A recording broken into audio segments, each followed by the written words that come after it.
Is this recording? Hey guys, Hybrid here. Usually CJ does this Hybrid Network News Now segment at the end of the day, but he's really busy, so I told him I would do it for him instead, so he can relax a little bit since he did such a great job taking over basically everything while I was on my break. So yeah, it was a really slow news day, but a few highlights. All Hail the King was released, or at least leaked, so to speak, today.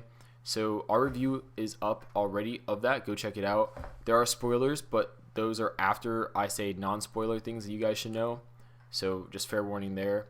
Also, if you have been following my screenplays, the Flash screenplay will be uploaded tomorrow, which will be Wednesday, February the 5th. So look forward to that. It's really interesting. I read it by a few people and they really like it. So with the CW, obviously they had the Flash upcoming soon, and it turns out they've cast Iris West and they've cast the character Vibe. Neat note, it doesn't seem like they actually casted Vibe yet, but they casted the character of Cisco Ramon, who is described as a mechanical engineering genius.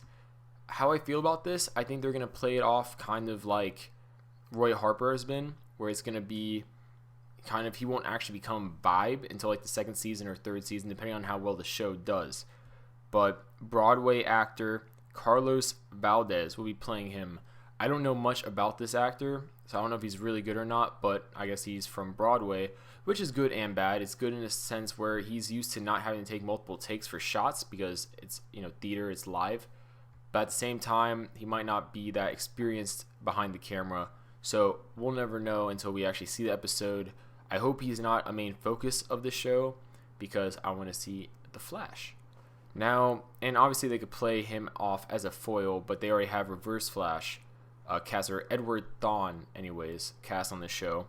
But on the bigger news regarding this show right now, Iris West was cast. And before you guys ask, yes, she is African American.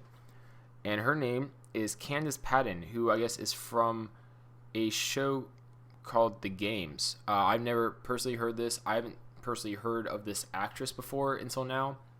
But just really quickly commenting, because someone did ask me about this the other day, how I feel about it. I don't mind Iris West being black, Asian, white, whatever. The only thing that kind of irks me is that the CW, when they put out their casting, they were casting just for an African American character. Like, their thing said African American female, African American male for her father detective, West, which don't get me started on that. How similar it is to Arrow kind of bothers me. But I do wish when they casted for this show, they casted for quality instead of just like a racial skin color. Like, I hope that they they get a good actress in that that is an African American.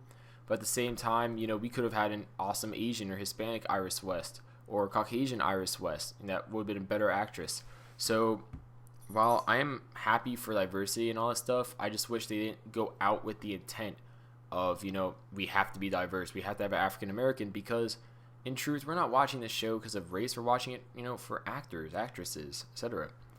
Now, on to comic book related news. Like, really the only one today. Literal comic book.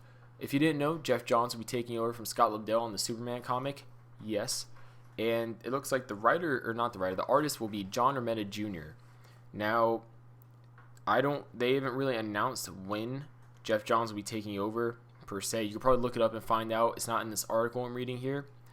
But anyways, John Romita Jr. did art for The Amazing Spider-Man, Captain America, Daredevil, recently for Captain America, if you want a more recent thing. And also, I believe he did the art for Kick-Ass. But, yeah, looking forward to this. Geoff Johns always loves to develop characters in a sense where a lot of characters are stagnant in, like, their creativity with them, and they're stagnant in a sense where, like, the stories are very stale. Geoff Johns seems to have a habit for revitalizing characters, as shown with Aquaman and in Green Lantern. He revitalized Green Lantern back in the day, like 10 years ago when he first got on the cover, on the title, before he ended up leaving it. So, yeah, that's all in the news today. Like I said, it's a very slow news day. So I hope you guys enjoyed this news. This is Josh/Hybrid, and I'll see you guys later. And I guess my cat wants to say goodbye too. This is my cat, so say goodbye, cat.